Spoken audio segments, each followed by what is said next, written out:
Israel की सड़कों पर जबरदस्त उबाल देखने को मिल रहा है। हजारों लोग हाथों में बैनर और झंडे लिए नेतन्याहू सरकार के खिलाफ प्रदर्शन कर रहे हैं।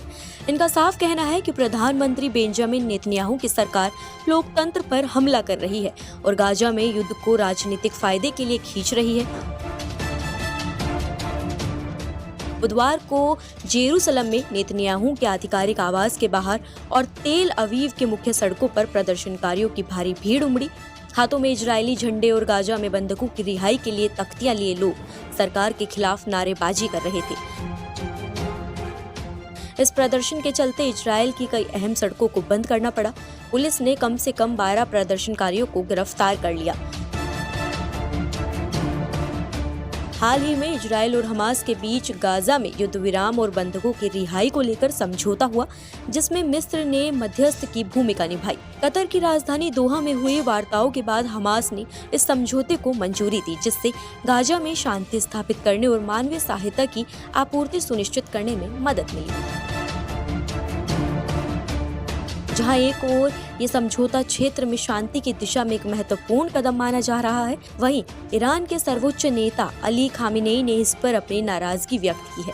उनका मानना है कि इस समझौते से इजरायल को लाभ पहुंच सकता है, जिससे क्षेत्र में ईरान की स्थिति कमजोर हो सकती है। इसीलिए खामेनेई ने इस समझौते के खिलाफ अपनी आपत्ति जताई। इस प्रदर्शन की शुरुआत इजरायल की सुरक्षा एजेंसी शिन बेत के प्रमुख रोनन बार को हटाने की नेतन्याहू की कोशिशों के खिलाफ हुई थी, लेकिन इसके बाद गाजा में जारी बमबारी और युद्ध विराम को तोड़ने की वजह से प्रदर्शन और तेज हो गया। गाजा पर हाल ही में हुए इजरायली हमलों में करीब 600 लोगों की मौत हुई है, जिससे देश के भीतर नेतन्याहू के खिलाफ गुस्सा और बढ़ गया है।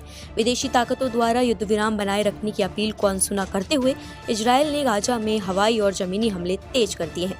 प्रदर्शनकारियों का कहना है कि सरकार युद्ध को राजनीतिक हथियार बना रही है और गाजा में अब भी बंधक बने 59 लोगों की रिहाई को लेकर गंभीर नहीं है। माना जा रहा है कि इन बंधकों में 24 अब भी जिंदा हैं।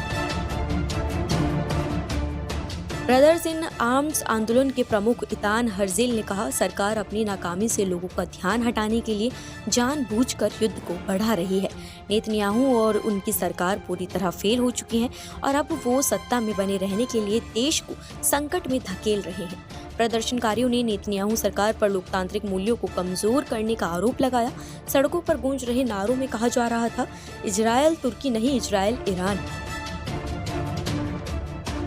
प्रदर्शनकारी ये संकेत दे रहे थे कि नेतन्याहू देश को अधिनायकवादी शासन की ओर धकेल रहे हैं। सुरक्षा एजेंसी शिन बेत इस वक्त नेतन्याहू के करीबी सहयोगियों की जांच कर रही है।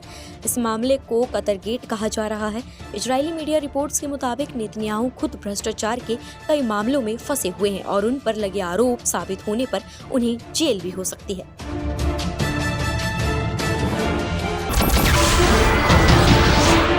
नमस्कार, मैं हूं मानक गुप्ता। अगर आपको हमारा ये वीडियो पसंद आया हो तो इसे लाइक और शेयर जरूर करें और हाँ, हमें सब्सक्राइब और फॉलो करना ना भूलें ताकि आप देश और दुनिया की कोई खबर मिस ना करें। तो जुड़े रहिए हमारे साथ और देखते रहिए न्यूज़ 24।